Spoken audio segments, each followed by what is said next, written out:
Hello everyone, welcome to another episode of Unscripted Ramblings. I'm Kendall Richardson. Thank you so much for joining me for my episode 2 roundup and discussion and review of The Falcon and the Winter Soldier.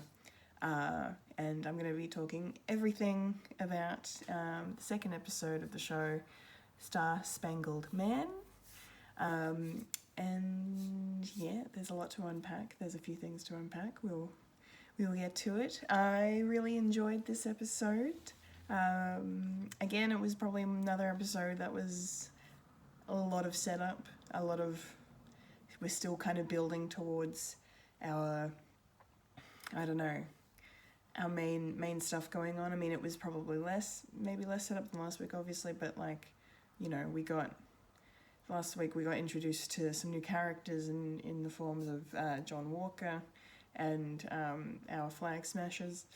And so this week we got to explore both of them a little bit more, getting to know them before the story can really kick into high gear. And by the time this episode was done, I'm like, okay, I feel like we've picked up some momentum and we're on track. And it's really, really awesome.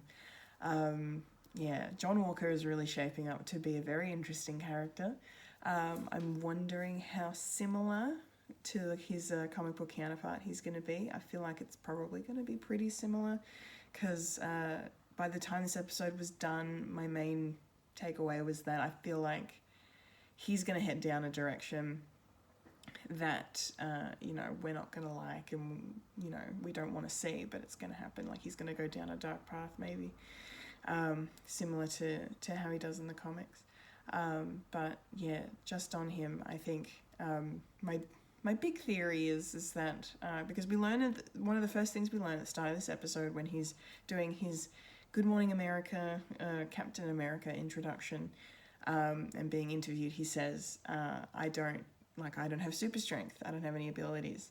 So, and then we see that later on when he's fighting up against the Flag Smashers, that he's not a super soldier at all.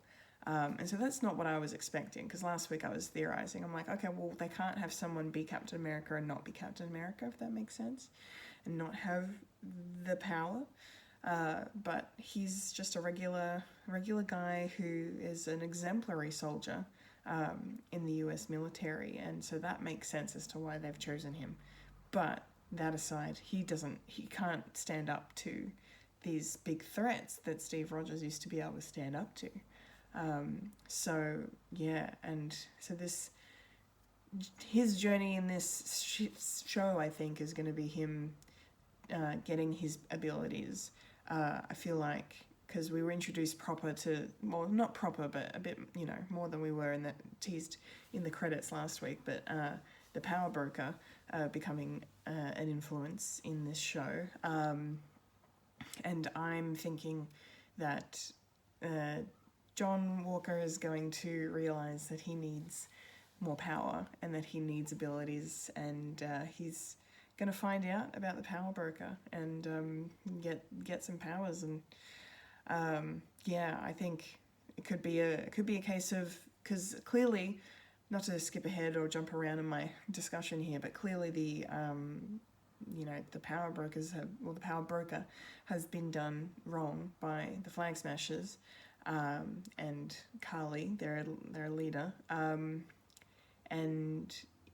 I'm thinking maybe that because at the end of the episode we see that Bucky and Sam are finally going to see Zemo, and because Bucky thinks that that will lead them to whatever Hydra knowledge he has about who might be able to distribute powers to people, or how anyone could have super soldier powers, and because John Walker admitted that they'd used Red Wing to track where Sam and Bucky were, that I think that they're just gonna, even though Red Wing's not a thing anymore, which was really sad, but also funny, because that was a really funny joke where Bucky was like, what did he say? I always wanted to do that after Carly smashed Red Wing.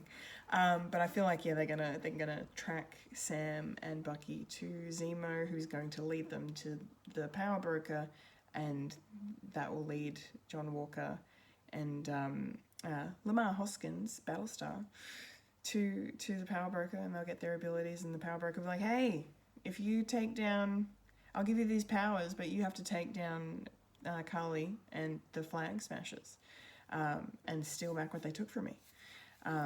So yeah, it's going to be, I feel like it's maybe that's cliche, I don't know, but I feel like that's kind of the direction we're headed in, because the Flag Smashers are clearly not the big bads, I think, of this entire thing.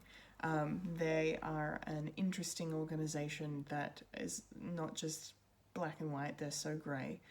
I love the fact that, you know, and it was hinted at last week, but they do have, I suppose they have noble intentions when it comes down to it. You know, they loved the way the world was united during the blip, and we got to understand more of their perspective this episode, because they've been done wrong since everyone came back, because there's this organization, government, well, United Nations formed thing maybe, called the GRC, which is the Global Repatriation Committee, that basically was formed to help everyone who came back from the blip find their feet again. And they even mention it in the episode, like, I think Carly herself says that, you know, they stopped caring about us, like the people who stuck around for 5 years, and only cared about the people who were gone. So you really get a good sense of their motivation for what they're doing. We still don't really know what their end game is, apart from trying to return things to the way they were, but like, how are they going to go about that outside of clearly having abilities? I don't know. So I'm thinking the vaccines, because in the trucks that they loaded up, that Sam and Bucky started chasing, they were filled with these vaccine containers. But what I'm thinking now is maybe that's a ruse, and they're actually just, you know, loads of super soldier serum or some kind of serum that will enhance humans and give them abilities, make them super strong. So maybe the part of this Flag Smashers plan is to distribute these vaccines and make everyone, you know, strong enough to be able to, you know, take back what's theirs, or you know, unite everyone through their power. So it's misguided, yes, but their intentions are kind of, yeah, they're kind of noble. I don't know, especially because you kind of, I don't know, you kind of sympathize with their cause, you know, and the way that when they move around from place to place across Europe, because they're constantly being watched and chased by people, and that German guy who hosts them is just like, you guys are mythical, you're legends, you're heroes, we call you Robin Hood, like you represent all of the best of us, like, so yeah, I thought that was really, really cool. Another really cool Easter egg, Carly Morgenthau, who is the leader of the Flag Smashers, that's the I guess you could say female version of Flag Smasher in the comics. So the alter ego, the real identity of Flag Smasher in the comics is Carl Morgenthau. So that's really cool that they've taken her name, taken his name, made, you know, gender flipped it, which is cool, and then, you know, turned Flag Smasher into this big global thing that really kind of contemporizes the idea of, I guess, you know, Flag Smasher, what he could represent in a modern society, I suppose. It's really, really cool how they've changed it, and they're always changing and adapting things from the comics in really cool ways that reflect our own society outside of the world of the MCU, which is, yeah, really, really cool. And for those who are wondering if you've seen Erin Kellyman, who plays Carly, in anything else before, she's mostly known for playing Enfys Nest in Solo, A Star Wars Story, and I didn't realise that straight away, and then when one of my friends told me, I was like, holy shit, how did I not notice that? But then again, I've only seen Solo once, and that was when it came out. I should rewatch that, but yeah, so really cool to see her show up again. She's got a very good screen presence, gorgeous face, and I love her hair, like she's hair goals, really. And yeah, and I think she's going to be a force to be reckoned with throughout this series, that's for sure. Yeah, so there's complicated issues going on there, and then when we flip to the good guys, like, and more importantly, focusing on the kind of reveal of Isaiah Bradley in this episode, which was fantastic, and just again another example of Shield, or of the government, just being terrible in the MCU. So basically, Isaiah Bradley is lifted directly from the comics. He was Black Captain America. After Steve Rogers successfully became who he was via the Super Soldier Serum, they tried to replicate it again and again and again in the comics, and Isaiah Bradley was the only successful person to, I suppose, become like Steve Rogers, for lack of a better phrase, and they end up sending him on missions and things and stuff, and you get those referenced here when Bucky and Isaiah are talking about the Korean War in 1951, and they came up and fought against each other, and Isaiah nearly took Bucky's arm completely off, which was really interesting, but it was just so heartbreaking. And what a good casting choice, Carl Lumley as Isaiah. Like, he's such a talented actor, so I love that they've used him, and I hope he comes back in some way down the track. I'm sure he will, now that this has been revealed. And Sam's just complete shock and disdain for Bucky, and for why didn't he know? Why isn't this public knowledge? Did Steve know? Like, why didn't he say anything? Like, Bucky's like, no, Steve didn't know, and we didn't tell the world about him because, he said he had enough problems to deal with, and because from what Isaiah described, it sounded like he'd been through hell, and he didn't even want to talk to any of them, even though Sam was trying to, hint at reasoning with him, but he didn't want to hear it. He was done, absolutely done. So, but I'm so glad that they've made that connection as well. And then, that leans into the scene where the cops see Sam and Bucky arguing in the street and immediately assume, because Sam is black, that something bad is going to happen. And, we're holding up a mirror to the real world here. It's just, it was terrible to watch. But I love the fact that Bucky was there for him, even though Sam and Bucky, we know they don't get along. It's made evidently clear in this episode that they don't get along, and it's great. But he threw all that away to stand up for him and be like, don't you know who this is? Like, he's fine, we're fine, he's not doing anything wrong. That was really great. And then the fact that it took the officers a few seconds to realise that it was the Falcon that they were accusing of, harassing or committing a crime against Bucky was just, it's not cool. It's uncomfortable, but I'm glad they're doing it. Like, it's important that they tell these kinds of stories, and that's the great thing about, I always say, and we always know, that one of the greatest things about sci-fi and superhero comic book stuff is the fact that, it's all allegory, it's all reflections of us and the real world, and it's just so clever and so smart, and it's all about representation too. It's the right thing to do, especially because they've always portrayed the MCU as a world not too dissimilar from our own, so it makes perfect sense that, literally probably the only difference between our world and theirs is the fact that superheroes exist. Everything else is the same. So, it's very powerful stuff. Very, very powerful stuff. I love what the show is doing. It's so cool. It's so awesome. It's so important. It's amazing.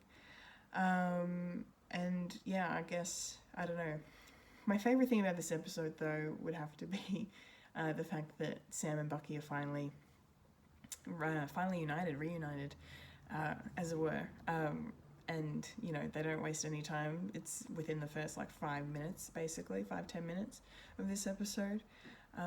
Because, oh my god, Bucky, his reaction to John Walker as Captain America, the look on his face, like broke me and Bucky broke me consistently throughout this whole episode, but that was strike number one. I was like, oh my god, like he's devastated and just shocked and appalled. And I love the fact that, and in typical Bucky fashion, first thing he says to Sam, he doesn't say hi or anything, he's just like, you shouldn't have given up the shield.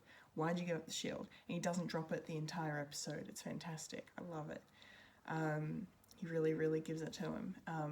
And it all comes to a head, of course, because the police officers ended up having to arrest Bucky because he missed one of his court-appointed therapy sessions with Dr. Rayner, so he had to be arrested. And he was taken in, and then we get to see another therapy session. This is the one that was shown in the trailers, where Sam and Bucky are in therapy together and having their little staring contest. And look, most of this entire exchange is hilarious and funny, and I really love it. It's good entertainment.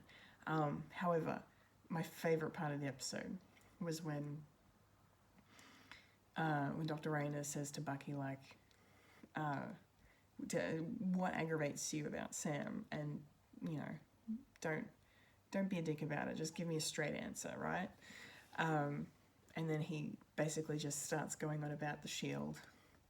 And Sam's like, why are you going on about this when it has nothing to do with you? But then Bucky explains the fact that, you know, Steve believed in Sam. Steve gave Sam the shield for a reason. And he just goes on this tirade at him, and it's beautiful, and it comes to a head when he says, where's the line? If he was wrong about you, then he was wrong about me. Yeah. And the way Sebastian Stan performs that line is just sublime and perfect. And the way he goes from just saying things and being the usual Bucky, broody, stoic self, I suppose, to just with those words, then he was wrong about me, and you can hear his voice crack like he's trying not to cry for half a second. It's just, I got I got chills. Like I physically reacted to that. That's like it's that, and it's just watching Bucky watch John Walker with the shield, watching Sam watch John Walker with the shield. In action. Like, those fight scenes were great on top of the trucks. I loved them. That was an awesome sequence. But man, it was heartbreaking. And I'm feeling tears coming on now myself, because it's just, you know,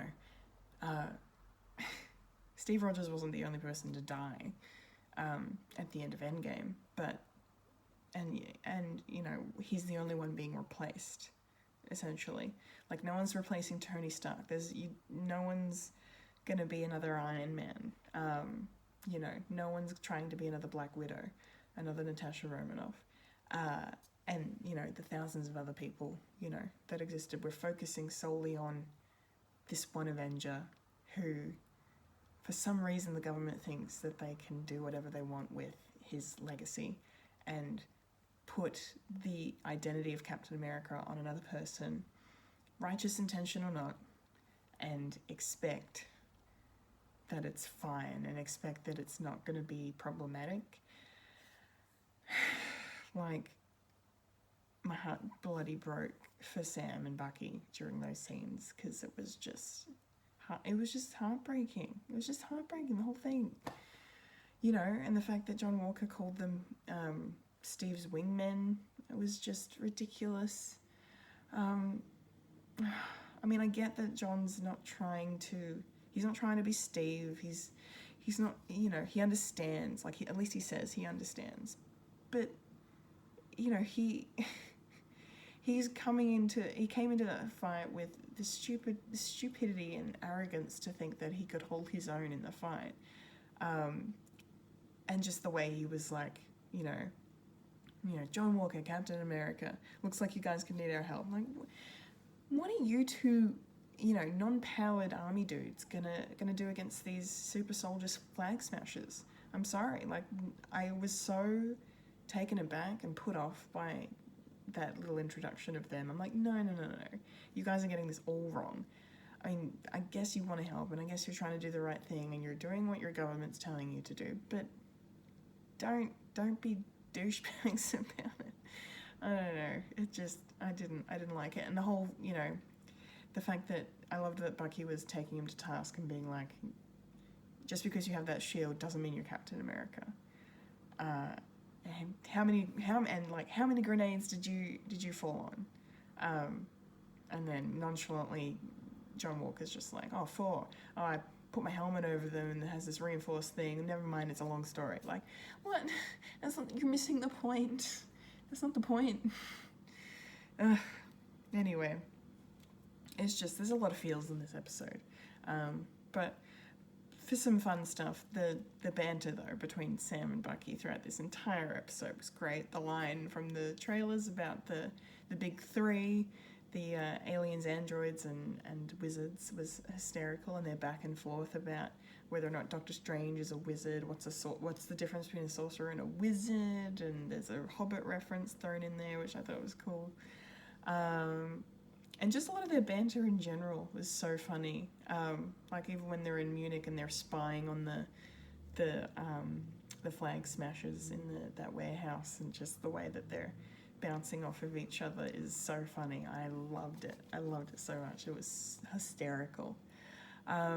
Yeah, I'm like, this was one of the main draw cards for me for this show. I mean, yes, I was going to watch it anyway, not the point, but one of the main thing I was looking forward to the most was seeing Sam and Bucky together. So I'm really glad we got pretty much the entire episode. The two of them were all in the same scenes together. So that's just golden. Love it.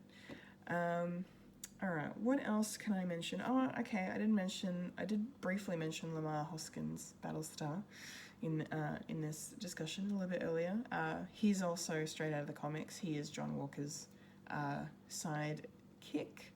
And yeah, he gets powers from the Power Broker as well, just like John does in the comics. So they're totally getting at that. I said it once before, I'll say it again. It's happening. What else do I have to mention? I don't want to forget things because I have my notes and I don't want to do the thing. And I think I've touched everything. Yeah, I'm just looking at my notes. I think so. Yeah, no, I think I have. All right, sweet. That about does it then for me for this episode. If there is anything I did forget to comment on or mention, please comment below. Call me out, feel free to. Like, share, and subscribe to Fred the Alien for more videos, just like this one. I will be back next week, of course, with my wrap-up of episode 3. That is, if it does air next weekend, because next week is Easter. So I don't know if Disney will be airing anything on Good Friday, but we'll see. We'll find out. Stay tuned. Watch this space. Until then, whenever that may be, I've been a Kendall Richardson, and you've just experienced non-scripted ramblings.